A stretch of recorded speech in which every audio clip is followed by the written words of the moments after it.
Yo, ladies, this is Alex from My for Attraction 2.0, and in today's video, we're going to be talking about why you keep attracting the wrong relationships, why you keep attracting the wrong guys, right? And I blame society on this one. I blame society big time because, for the most part, a lot of the reasons why a lot of women aren't happy in many relationships is because of the unrealistic expectations you guys have about romance, right? For the most part, the gender role that we have, the gender that we have for the roles that we have for women is that there is a little fantasy out there that says when you find the right guy, when you find Alex, when you find the right guy, you're going to be happy, at peace forever, right? But you'll be conditioned to believe that in order for you to find happiness, you need to find a relationship. And it's something that's very dangerous that comes when you equate having a relationship with happiness. You approach relationships with more intensity.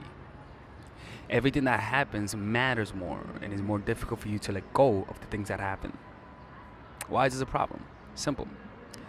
Because you're not able to be yourself in a relationship. You think you found the right relationship, and suddenly, because you think you found the right relationship, you're trying to try your best to keep the relationship.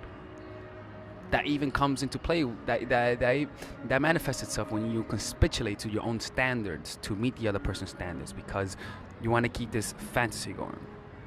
This fantasy that you have is all self-created and mind-made. And so what tends to happen is that it creates unhappiness because you are constantly resisting the present moment.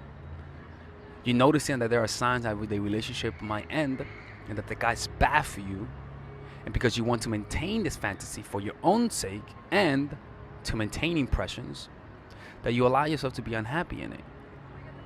And and what tends to happen is that when you don't give your time, when you give your time to a guy that doesn't appreciate you, you're stripping away the time from guys who will potentially appreciate you.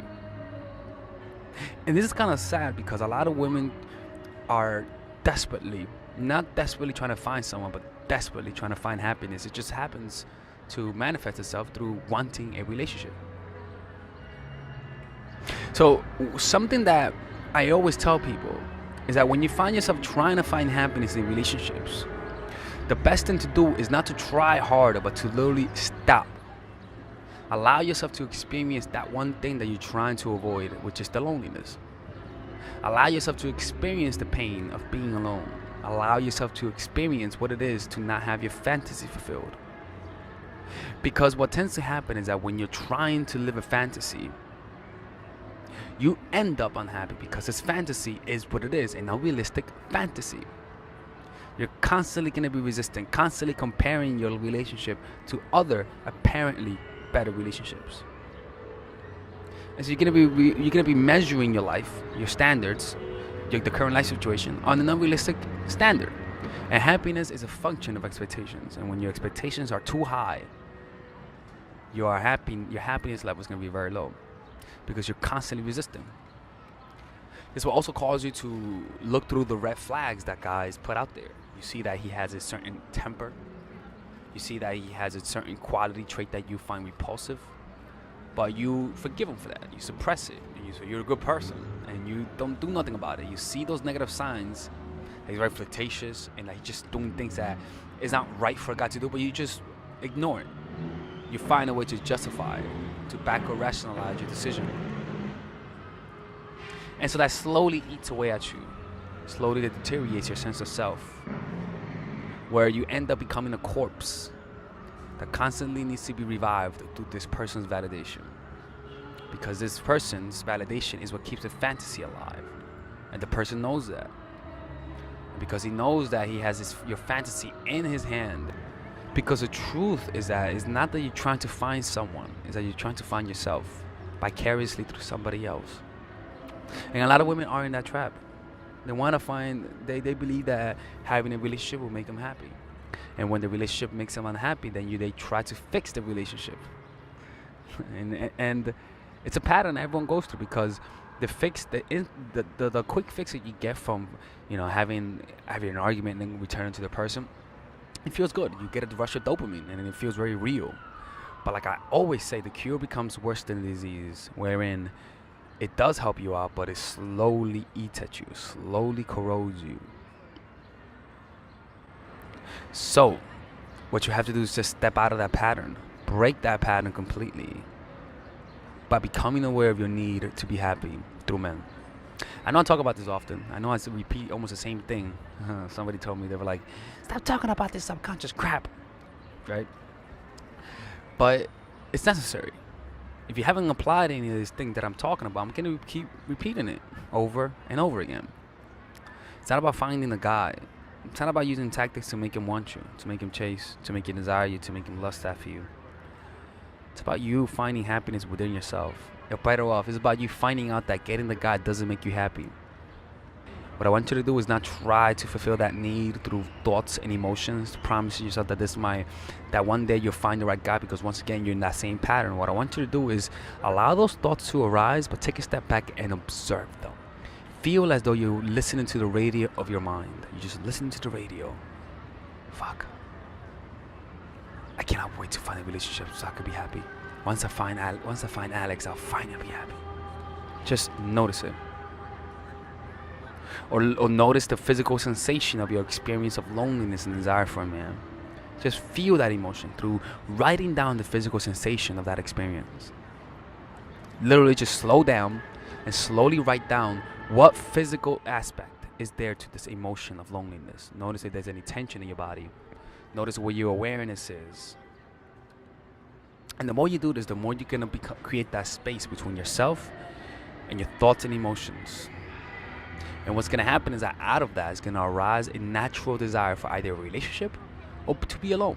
But the desire is going to come from a place of presence, a place of spaciousness. It's not going to come from need to be happy. It's just going to come from, oh, I want a guy. That's cool. Like, I just want a guy. That's all that is. Because there's nothing wrong with wanting someone. But it's wrong when you're doing it because you believe this is going to make you happy. And if you don't do this, you're always going to end up finding relationships that are corrosive, because the needier you are, the more toxic relationships you're going to find and accept. The more fulfilled you are with your life through becoming your own source of positive emotions, the more fulfilling people you're going to invite in your life. It's not rocket science. It's simple. And I know I don't talk about sometimes, do this or do that, because I do talk about it. Watch my first couple videos. I do talk about this. But this is the real shit that really works. The shit that provides the biggest transformation out of all the things I talk about. Is using presence in every aspect of your life. Alright? Anyways, this is Alex from mindfulattraction.org. I hope you guys have a good day and enjoy. Bye-bye. Alright, ladies and gentlemen, if you guys ever want to learn how to use your feminine energy to influence people, learn how to use your masculine energy to become more assertive, and also learn how to blend both energies to improve your dating life, your spiritual life, honestly, your relationship life, your family life, your career life, this is the course for you. If I had to make a course for my nieces, I have two nieces, one is 19 and one is 15. 16. Holy shit. Oh my God, he's a bad fucking uncle. He's a bad uncle. Get him. Shut up, Melissa. You should get this course, right? And this is the course that I will make for them. So, for example, watch the curriculum, right? In the first week, we're going to be showing you how to establish a strong masculine foundation without letting it hurt your feminine energy. This masculine foundation is a source of who you are, right? It's your bodyguard. Without this, whatever feminine energy you create will be destroyed by the outside, because your masculine is your shield. So we'll talk about goal setting. We'll talk about how to develop a serious attitude. We're going to be talking about how to use more logic, how to use more goal-oriented behavior. It's more how to be a man. Now the next one is how to embrace the feminine energy, right?